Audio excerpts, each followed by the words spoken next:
improving your mix without turning your amps to 11. Now, I'm not saying that you can't turn your amps to 11. Does anyone feel like I've turned the amps to 11? Yes. Is that a challenge for me to actually turn it to 11? All right. Yeah, that's good. Done. We'll see how that works well for us tonight. So what we're going to do here, I'm going to go through a few things. I have a duplicate setup here. We just keep this on hand just in case, whatever.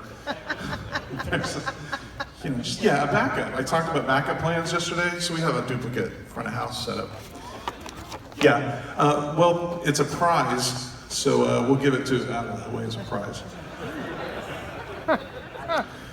Solid State Logic doesn't know this yet, but I'll send him a text. All right, Fernando. So I'm going to talk about a few things first, though, and then I'm going to demonstrate just a couple things here. There's not a ton of time to go through just an amazing bunch of content. We did do that on Monday for anybody who attended our Mix U seminar. Did anybody attend that? Yeah, cool. That was a good day, right? It was fun. So this information is not a duplicate. So nothing that we talked about then is what I'm going to talk about here. It's almost as if I planned it that way. So, but what I want to go over here, this is kind of a hot topic in churches, because we all know that audio that's excessively loud and bad is a pretty big deal. It's okay to be loud. I mean, it's okay to be soft. It's okay to be right in the middle. Sometimes it's the quality of what that is, though. So far, you've experienced everything. We've had very, very soft stuff that's very whispery and emotional and nice. And we've had stuff that's really, really loud, but it sounds good. And we've gone to great effort to be able to do that. So being able to pull that together is a big deal. And it isn't super easy, but hopefully some of the content I throw at you in this quick hour will give you some ideas on what you can perhaps do in your own, scenarios. So does that sound all right? Yep. Okay. So first thing we're going to talk about is the tuning of your audio system. Sounds pretty good in here, right? Okay, that's where you're all supposed to go. Yeah! Sounds pretty good in here, right? Yeah! Okay. We have gone to great effort to put in an arena-sized PA with approximately 165,000 watts of power into a room that probably doesn't require 165,000 watts of power. But here's what happened. Here's what happens when you do that. We've put in enough control and a sizable amount of PA so that we get a different kind of presence out of the PA. When you're sitting in the chairs in this room, you're immersed in the environment. Do you guys feel that? It's an immersive environment. That's what I'm trying to do. I use a lot of effects to do that. I use the sound textures to do that. We create a lot of body, a lot of warmth in the mix. We try to keep the vocals warm. I try to keep a lot of low-end presence. Not the kind that just gives you a heart attack, but just the stuff that makes you feel immersed in the experience. That's the best way to describe how we do it. Having enough PA at your disposal will allow you to do that. You don't have to go out and tell your pastor you want to triple the size of your PA this weekend. But it is a thought into how to create some different environments. For instance, if I have a lot of PA and I can run it at 75% volume, it will sound thicker than if I have half the PA running at 100%. Because all of the components that make up this sound system are working a lot, they're not working as hard Does that make sense? So the physics works with you.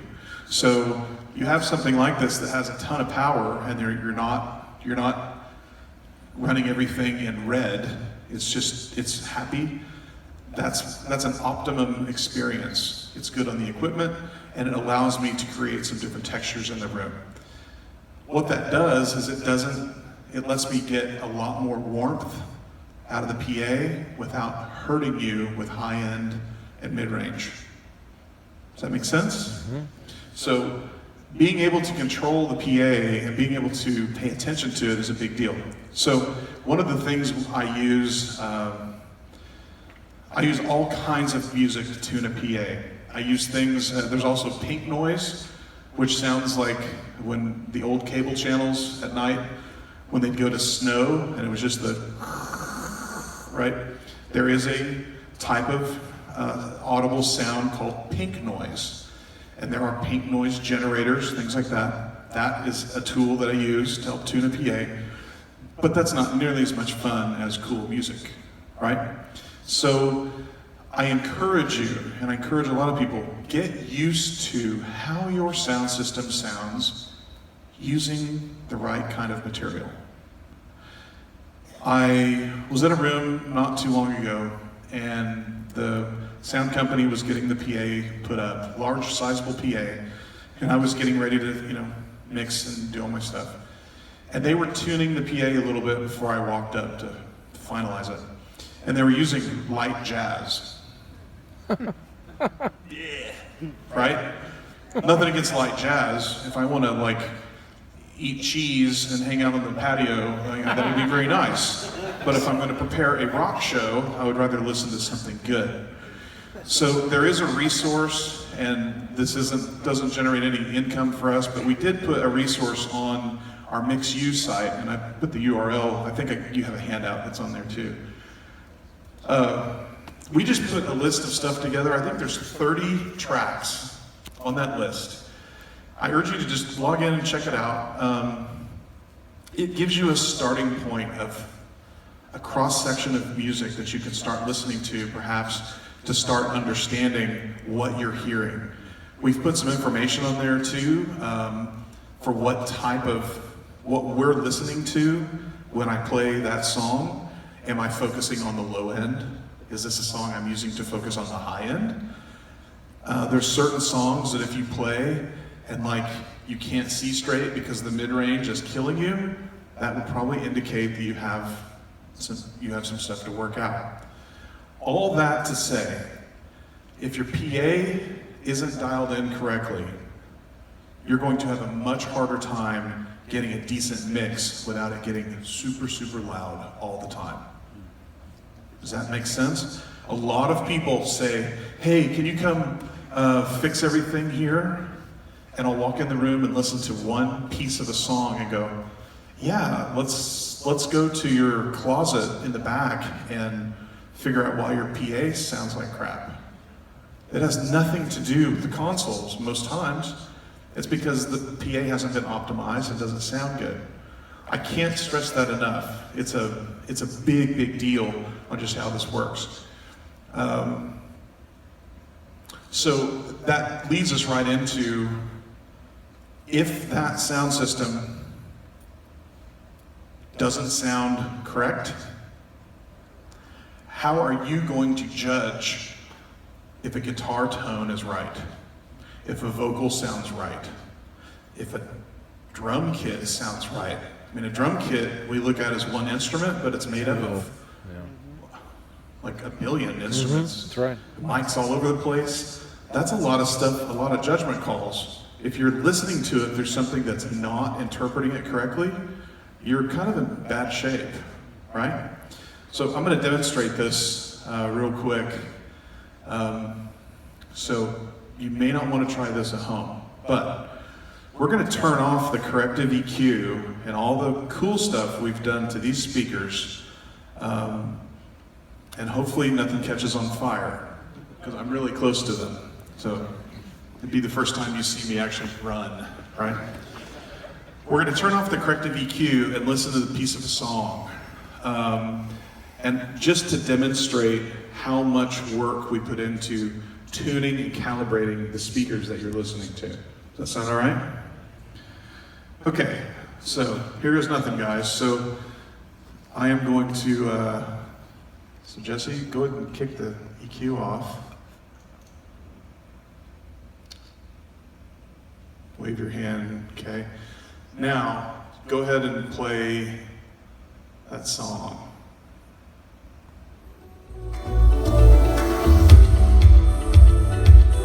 So, you'd be like, well, that's not bad, but it's kind of loose and gangly. It's not amazing, right? So let's get in here. All right, kick it in.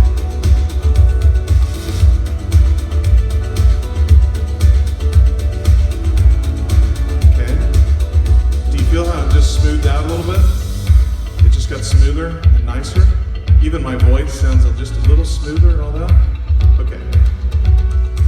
That's a quick little example. We could do that for days and analyze it and get a bunch of cool technical stuff out. But what we did was we took what most people would put in the air and go, well, we paid all this money. The pastor says, man, you paid, $100,000 for this great sound system. And then you have to pay someone to come in and help make it sound good. That's a hard sell, right? But these are generic when they come out of the box, right? I need to get them specialized, right?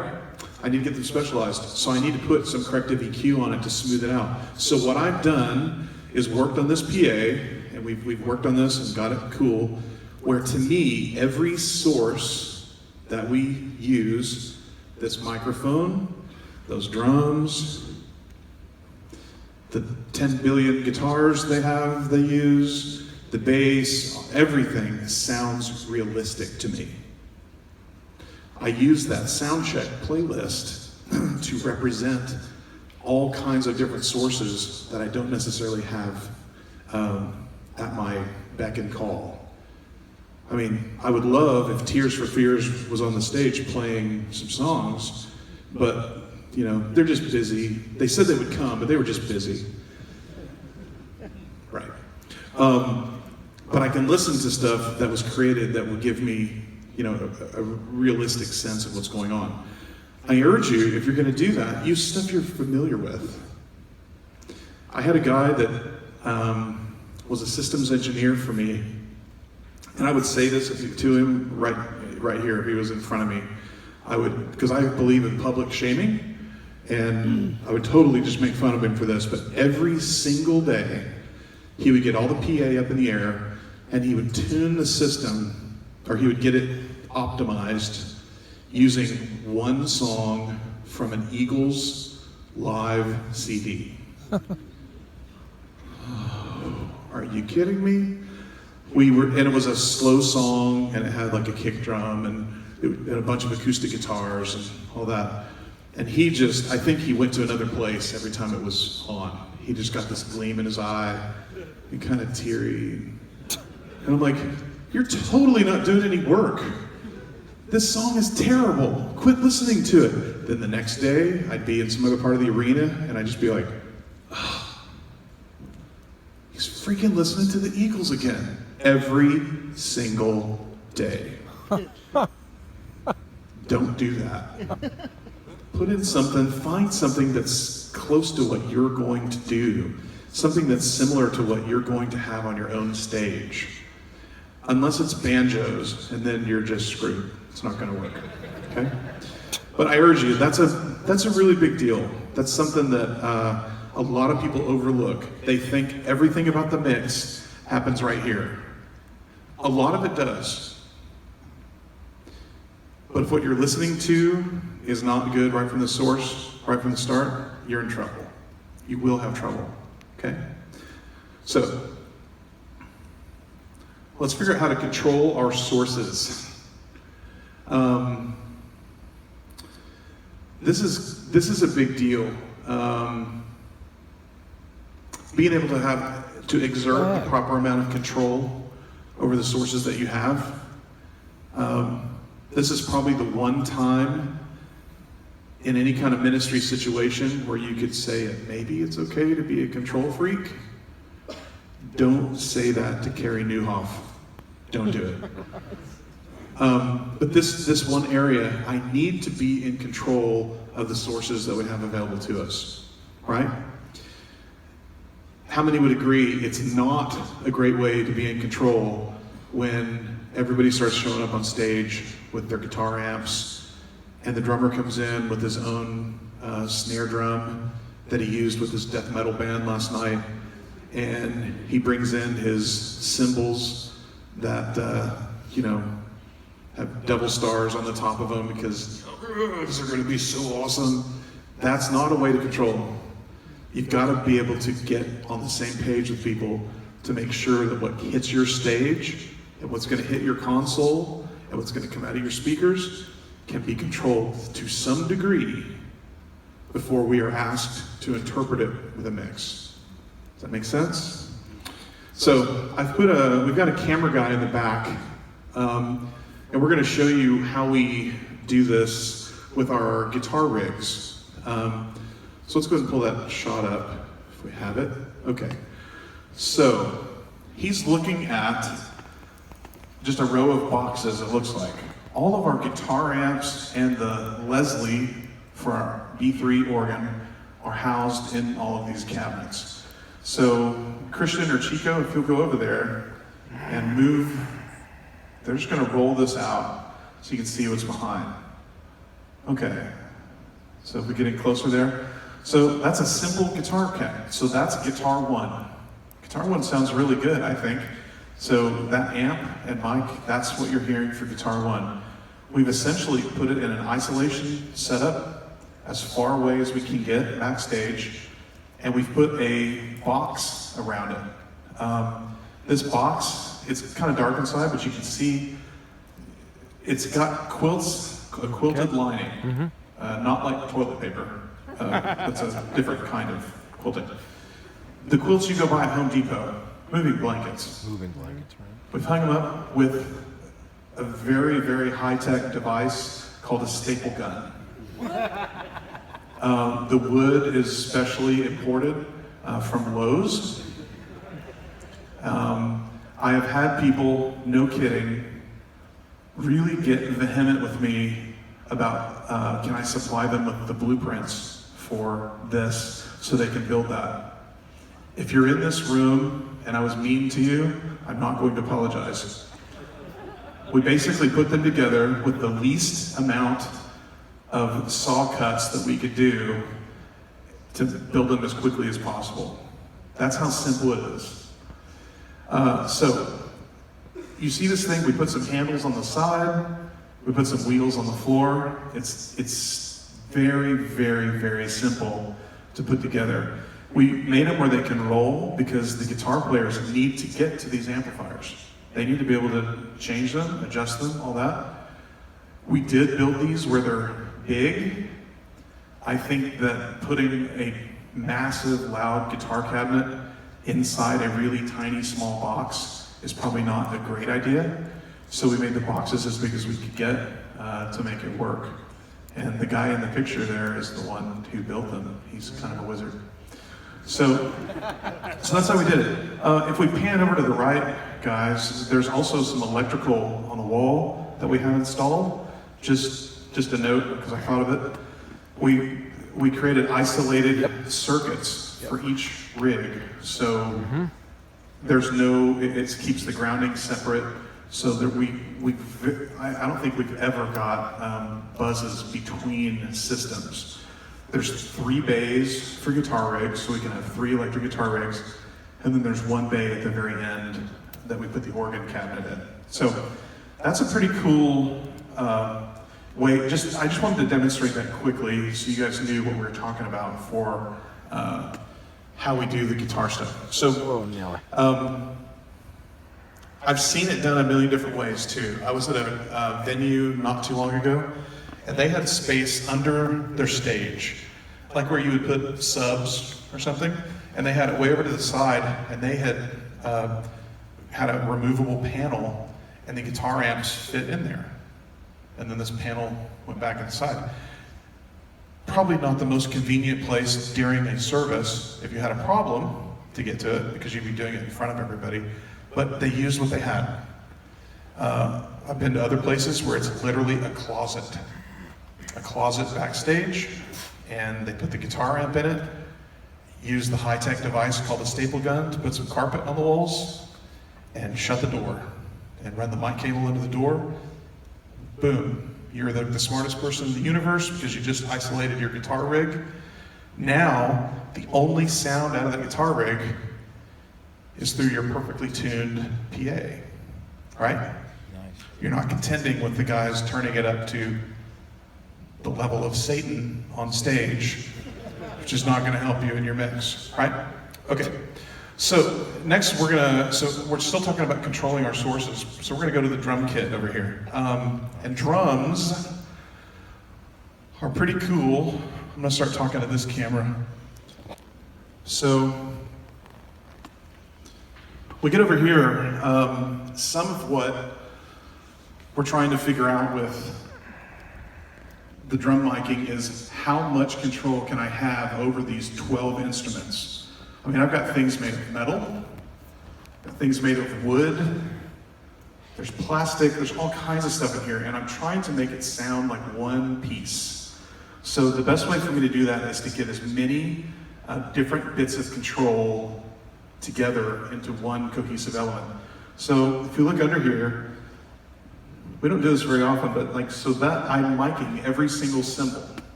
So that is the mic for this cymbal right here.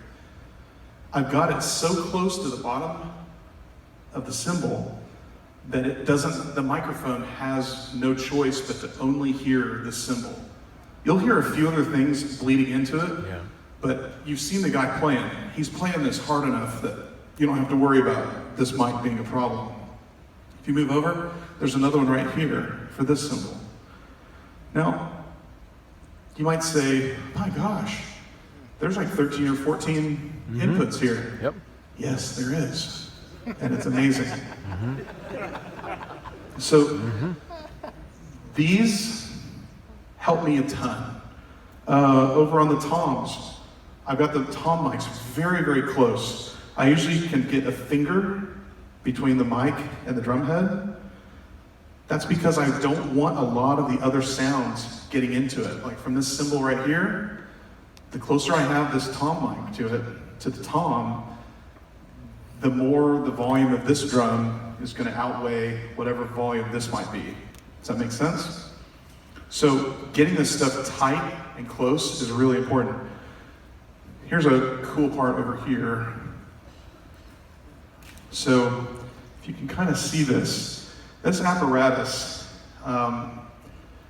is pretty cool. So there is a microphone that my hand is on right here. I know it's all black, but there's a microphone right here. But I have a shield in front of it.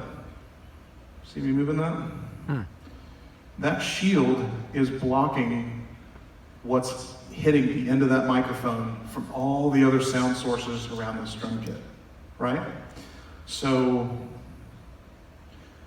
by shielding that a little bit and getting this isolated, I've controlled this mic as much as I possibly can before it gets out in the house.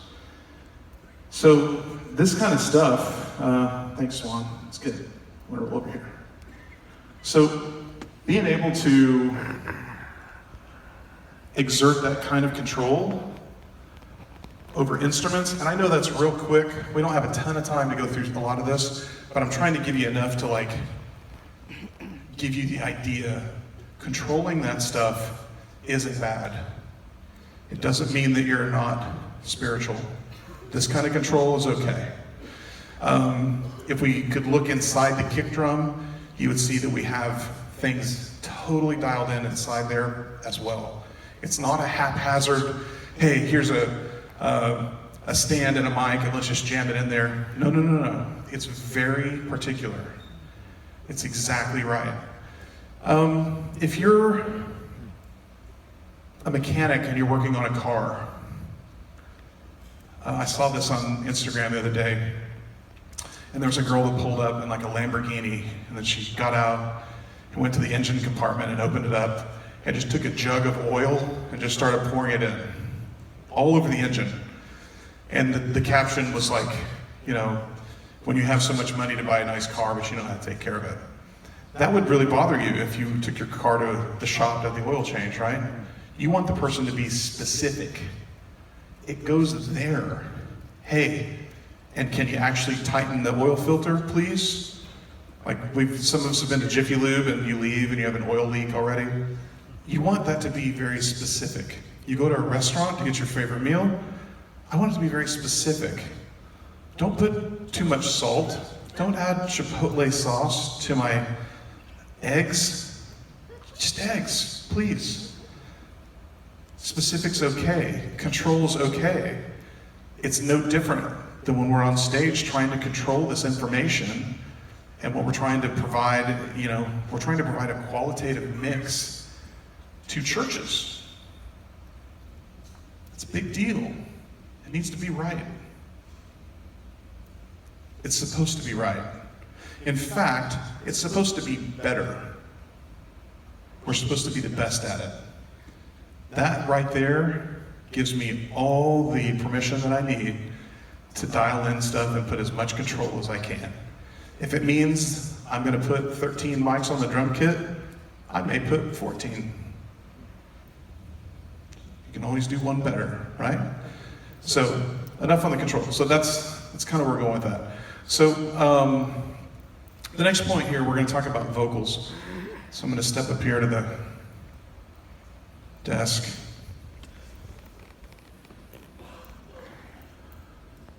So what I'm going to attempt to do. Jello. It's working. It's good. I'm going to switch mics here.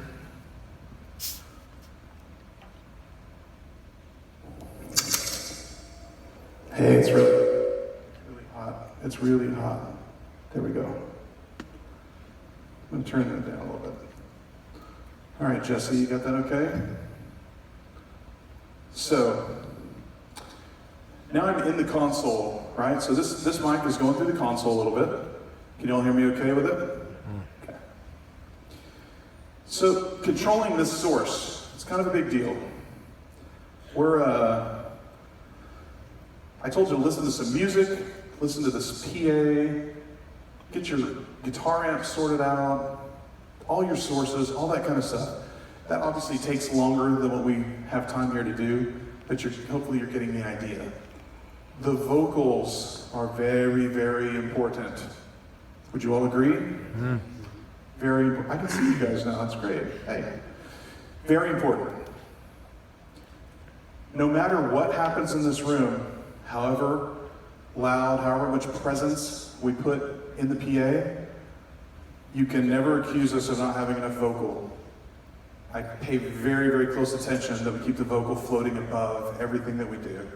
Clear, clean, nice, dialed in. So what that allows us to do is to have control over it. So this is a wired mic, but it's a Neumann microphone. It's got the same capsule as what I would use on Jordan's voice, right? One of our worship leaders. So, and I'm actually coming up on a channel that's dialed in for him. The first thing that I'm going to do, if I'm trying to get used to how something sounds, is I'm going to start flat, meaning I don't want anything to be fixed on this vocal, okay? So give me a second, I'm going to turn everything off, so we're just going to listen to the vocal by itself.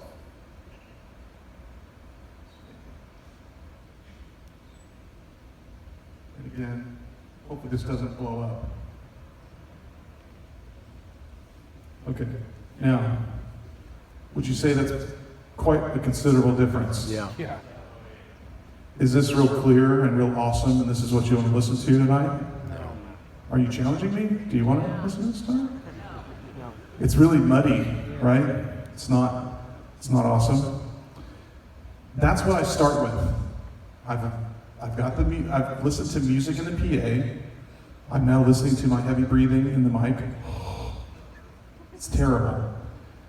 I've got to go through and get used to how this sounds in this room through this PA before I start introducing all of this other stuff, before I introduce the amazing drums, before I introduce the controlled guitar amps, keyboards, other vocals. I've got to get used to this guy, okay? So I'm just going to demonstrate real quickly what that would sound like as I'm trying to dial that in. So the first thing I'm going to do is I'm going to try to EQ this thing where it gets better, because we're wanting it to get better.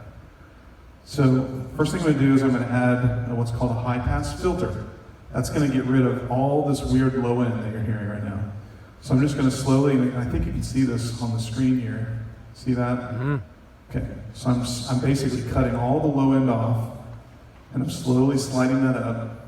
Hey, hey, hey, hey, 2, 2, 2. So I'm finding where it's kind of gone and I don't want to have it in the mix. 2, 2, yep. It's pretty good. All right, that did a lot, right? That took just one piece of a million things that I could do here, and it got it pretty respectable. Now, here's another thing. You can also put some EQ on how this voice. So I'm going to take the EQ off here.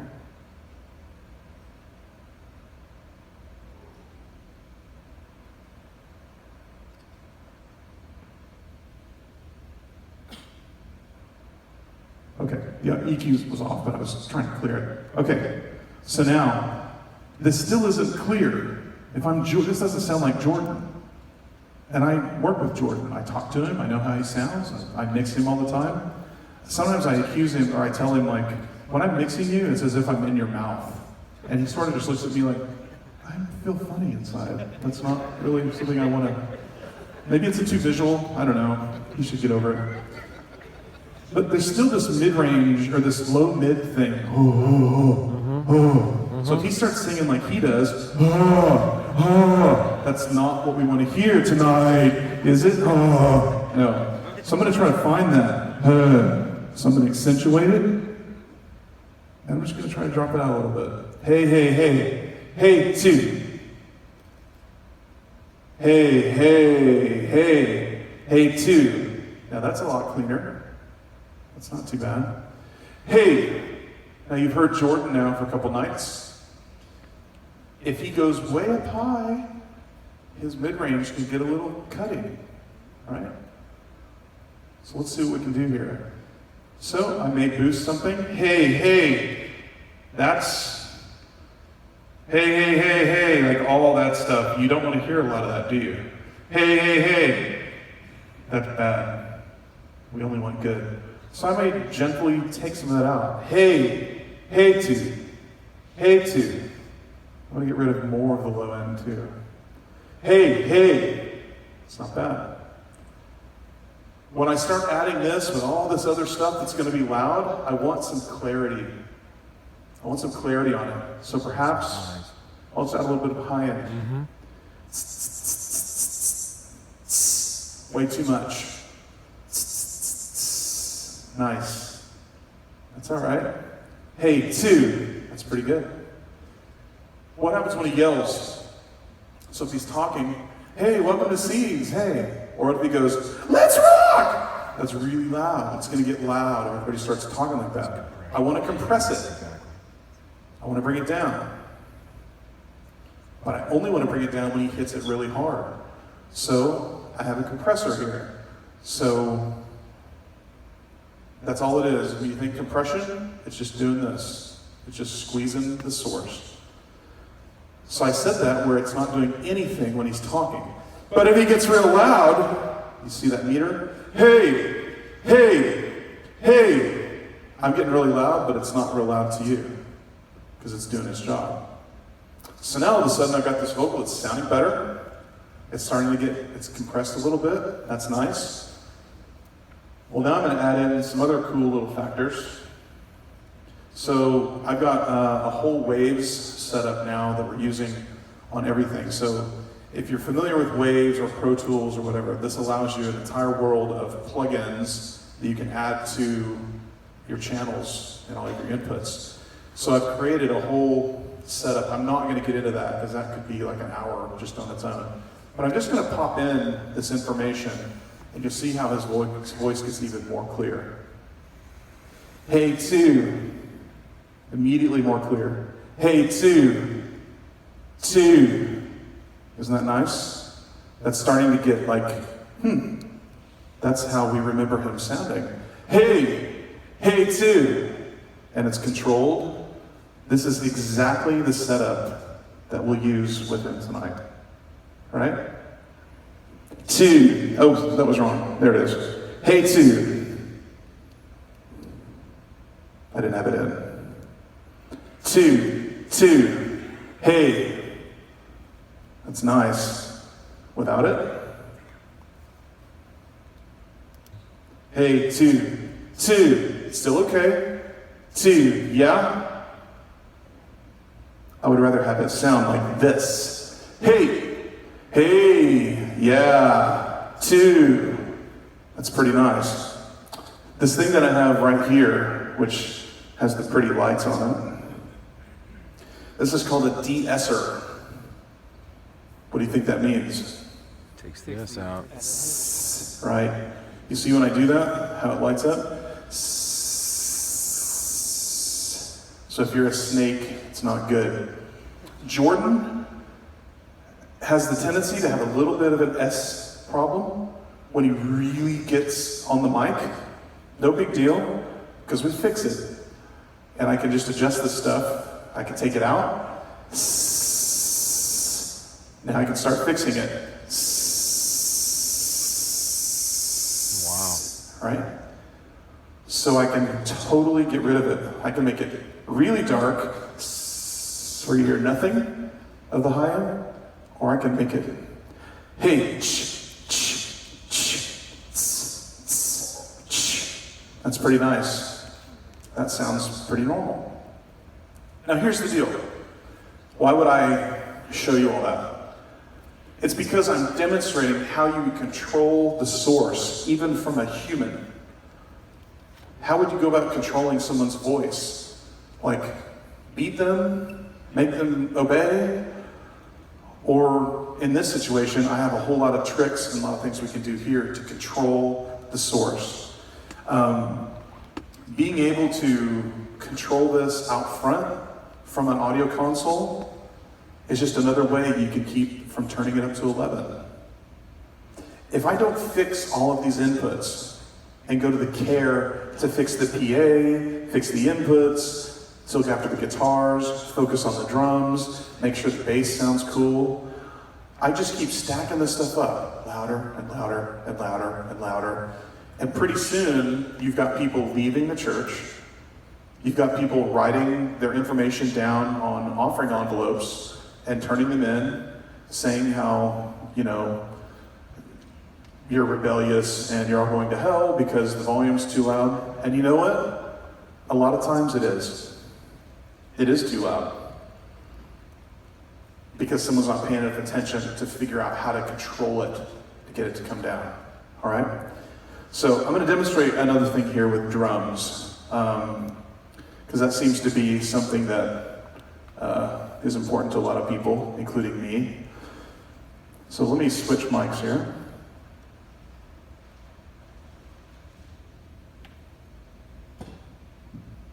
Okay, so drums. I've done a quick demonstration here to just show you how much we're fixing a drum kit. Now, I've got some tracks. That's one of our drummers playing. This was just a few weeks ago, and I've just isolated a song, and it's just drums. But what I'm going to do is use drums after I've processed them and fixed them. And I have drums just the way they sounded when I mic'd the drum kit. Make sense? Okay. So this is going to show you how much you have to pay attention to this thing, because you'll easily be able to tell what sucks and what doesn't suck. So let me get this going.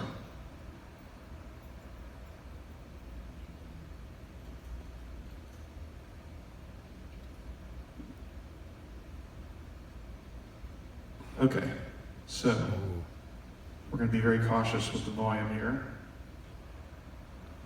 Let's see what happens.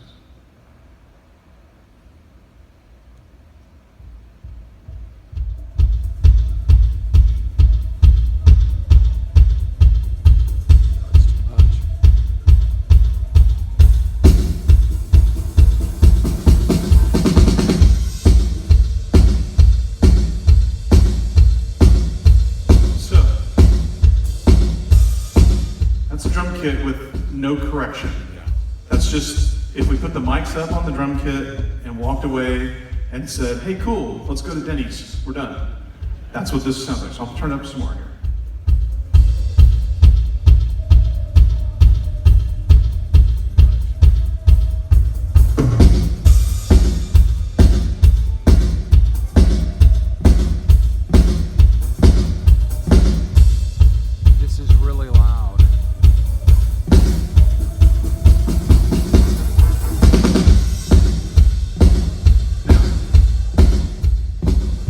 Here's the deal. It's okay, but the more you listen to it, you're just like, that doesn't sound like what I heard last night. That sounds terrible. So we're going to keep it playing. And I just created a cue that puts all of the stuff back in that we fixed it with, okay? So here we go.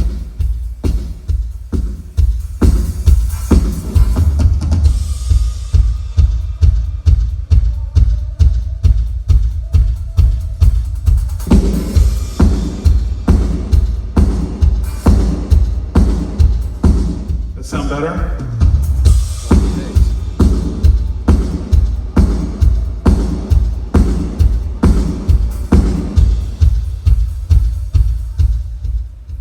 I took some of the same stuff that we did to a vocal. I didn't make it sound like a vocal, but took some of the same ideas. We EQ'd it, I compressed it, I fixed some things, we controlled some level. But I did it through the PA that you're listening to because I know that that sounds right. And I know that the drums sound good up close to them, but here's the deal. A drum sounds at its worst right next to it. So if you don't care about your hearing and you can go put your ear right down to the drum, then ask someone to hit it and play it, it's awful. But to control the source, you have to mic it closely, right? What we just talked about. So you've got to be able to fix it. You've got to be able to do some EQ. You've got to be able to do some massaging to it. It all matters. Being able to control drums and make them sound like that sounds way cooler than if I turn the unprocessed stuff up.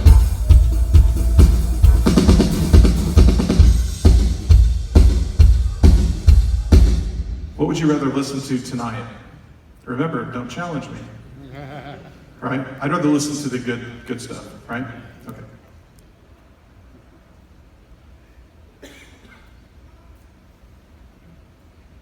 So when you're trying to figure this stuff out, there's also a thing we don't want to forget, that is how we layer the sounds and get them to work together. So I'm going to play that same song, and I'm just going to basically take some stuff in and out. So it'll be a full mix, and so it's the same thing we just listened to with the drums, but this will have everything in it now. And we're going to start with just drums, and then I'm going to start adding instruments to go to kind of stack this up.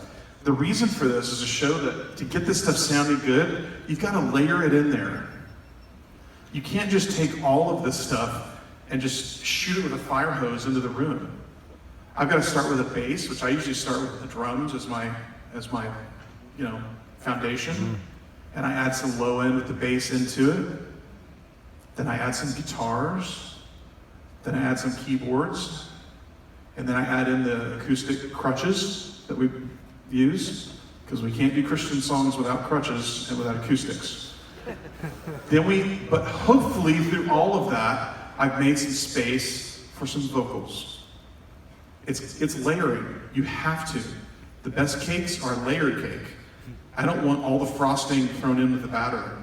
Give me some layers. Give me an Oreo so I can control if I want to eat the filling or not, right?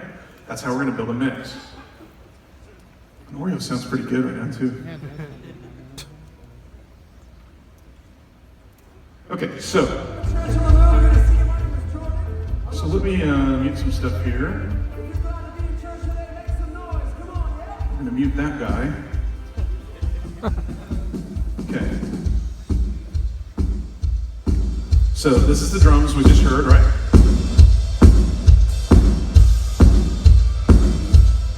Sounds good. All right. Now I'm going to add some bass guitar, okay?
And some other tracks, so we're going to add those in.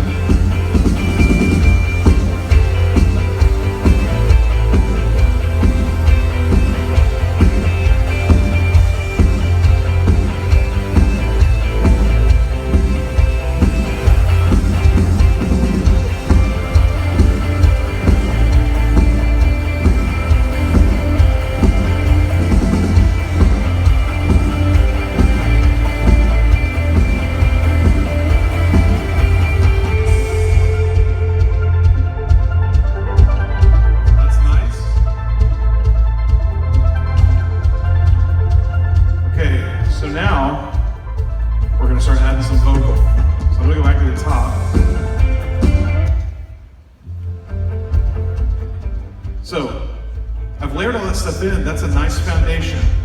If I can't get the vocal working with it, I'm nowhere. Remember, we're in a church. Vocals matter, right?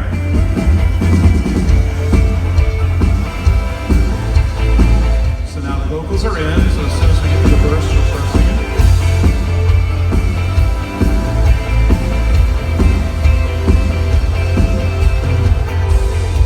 You have brought me to the water, where my past can be swept away in the current of your mercy. And I know I'll never be the same. No, there's no limit to your promise.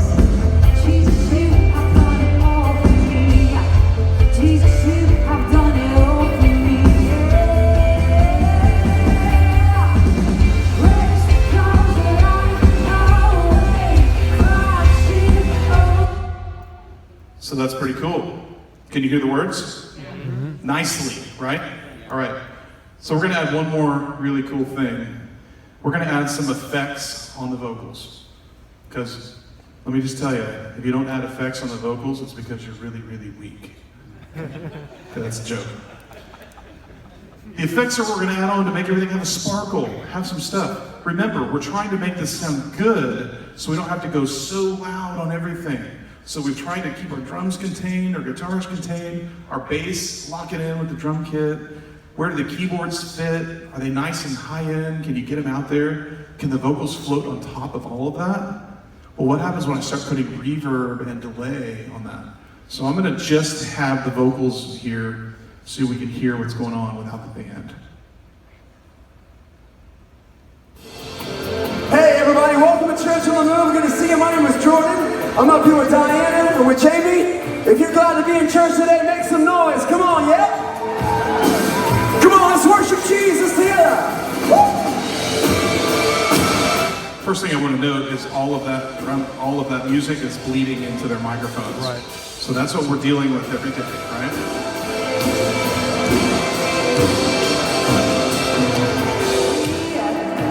And I know I'll never be the same. Come on. There's no limit to your promise. Jesus, you have done it all for me. Jesus, you have done it all for me. Yeah. Grace comes alive. All right? I'm going to add everything else in.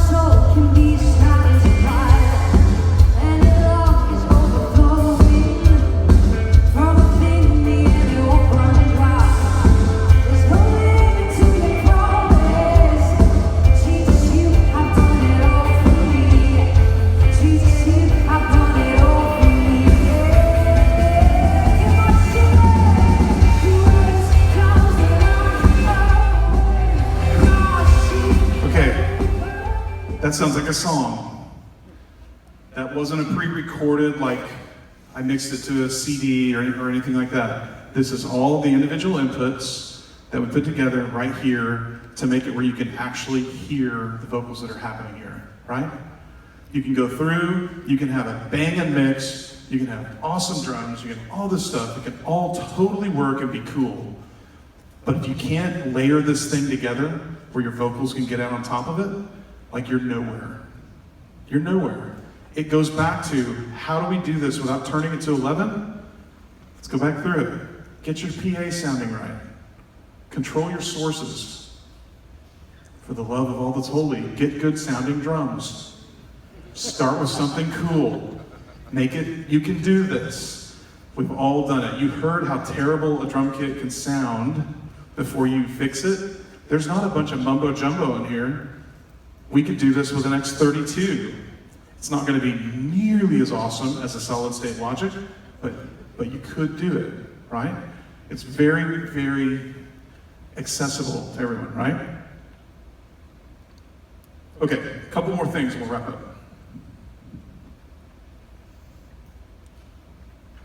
So,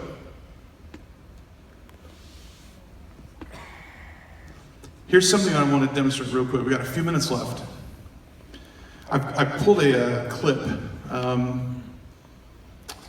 from night one that you guys heard, and I'm just gonna have him play this at about the same volume we played what I was just working on, and I have a point.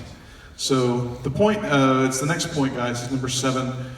So somewhere you have to get the mix as good as it's gonna get. And then you need to bask in the glory of it. I've been mixing for a long, long time. I've had amazing opportunities to travel the world, work with great artists. That's all great. My mixes are never done. I can always make them better. I have to make the choice and go, is it working? Good. Because somewhere you have to stop fiddling and mix and let it be part of the creative process. Every time I mix, I get down and go, I could have done better. I could have made something better. I need to upgrade something. I need to downgrade something. I need to get more sleep. Here's my thing. I don't eat any time near when I'm gonna mix. You know what happens when you eat? And I eat, you can tell. a lot of your energy goes down to your digestive system. I need it up here. As I get older, I really, really need it up here. I eat after. That's just something that I've done for years and years and years and years. I don't go to our catering room. I try to stay a little focused. I try to keep my brain, engaged and keep in the game here. So let's go ahead and play this clip, guys, real quick, and then I'm going to tell you what I heard at the end of it, what I wanted to fix. Let's go ahead and play it.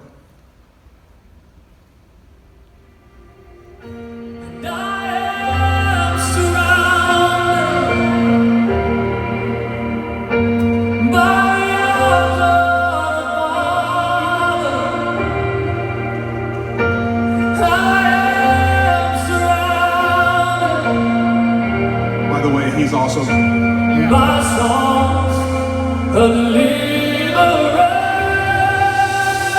Oh, we liberated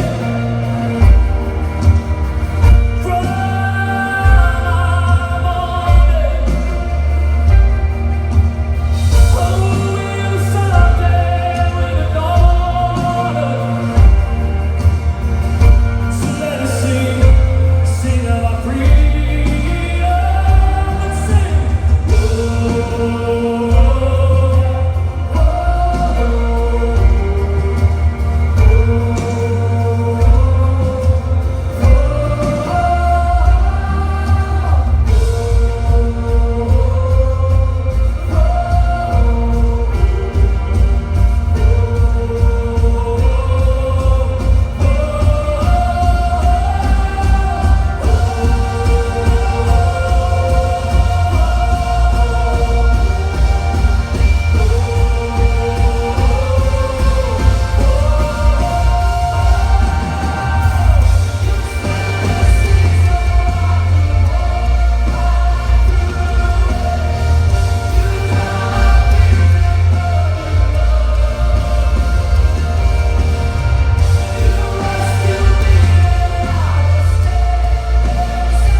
That was an incredible moment, right?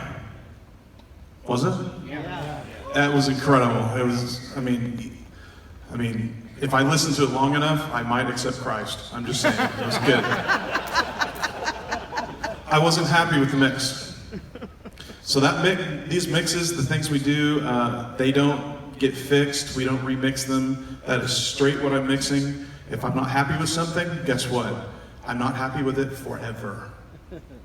That's it. We have a whole lot of information about how we get those mixes together that are on the Seeds blog you can look at. But the thing that I didn't like of all those inputs and all those sources was I didn't think the toms were loud enough. Just enough. When I listened back to it and was critiquing myself, I was like, I wonder if I should have had my hands on the console instead of worshiping. Just kidding. I don't ever do that. Not worship, I don't take my hands, whatever. So, I thought the toms could have been louder. Just a touch.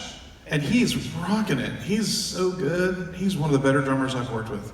But man, I just wanted the toms to be a little louder. So as we go through that, about where we faded it down, I turned them up. But all that data had gone by before I kind of,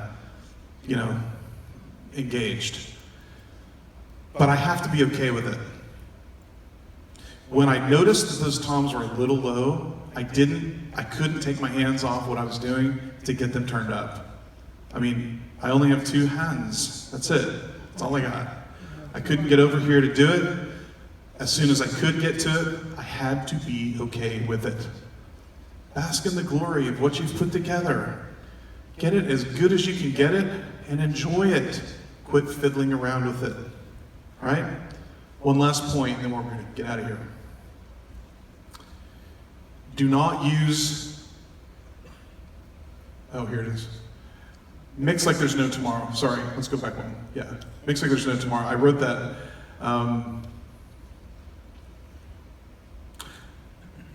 This is a tool, right? Every church has one, or a bunch. Every campus has one. This is a tool. So are these, right? I can mix digitally with my 10 digits, right? I'm an artist too. If you're gonna get behind the console and you're gonna mix, I'm creating art as well. I'm not just the guy in the back in a black shirt with my hands in my pocket. I'm part of what's happening up here. I'm on the team. I'm interpreting what they're giving me in a way that God blessed me with talents to do. You have to mix like there's no tomorrow. Mix like it's your last time to ever mix and make it your best. Every single time you turn the console on, mix it great.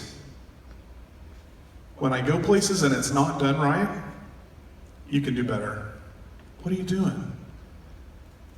We were challenged to do it better. Last point. Don't use a mix to prove something. This is how we're going to close. Don't use a mix to prove something.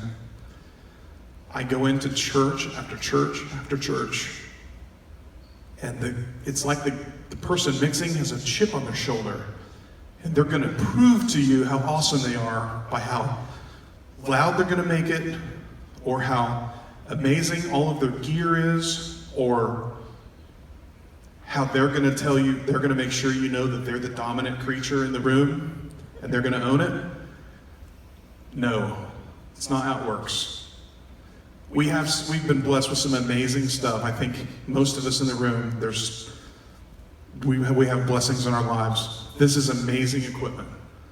We have amazing relationships with people that let us use this stuff. That's great. We didn't do it to prove something. I don't step behind the console to go, look at how cool Andrew is. It's not about me. It's about what I can do for the situation in the room. Don't forget it. If you go back to your team, if you're that guy and I'm talking to you, fix it.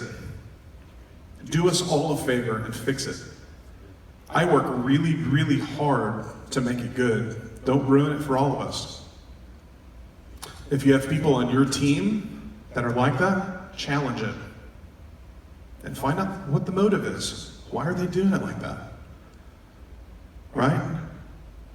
Don't use a mix to prove something. If I'm mixing my stuff at 11, if I'm just having to get so loud and I can't figure it out and I'm mixing at 11, it usually means I'm mixing with the wrong motivation. And trust me, I have been on the rock and roll tours where I had a terrible day and I'm using a rented PA and I'm just gonna see how much of it I can destroy before I'm done. Because I just don't care. Now, that was a long, long time ago, so it wasn't last night. And I don't plan on doing that tonight. But that's the thing. If I find that I'm mixing like that, it's usually because I got the wrong motivation. So hopefully these things make sense. This is a big, big thing. We put a lot of stock into how things sound here. I've been working at this for 28 years, and I'm not the best, and I'm trying to get better all the time. We as a church are trying to get better all the time. But hopefully some of these points are things you can take away and try to apply them to your own situation, right? So I'm gonna wrap up. We have gone a little bit long. We have to clear this room so that we can get ready to rock you with really good drums tonight and good vocals, and I can actually put my money where my mouth is. Thank you guys so much. I appreciate it. If you have questions, please hit them with seats. Thanks.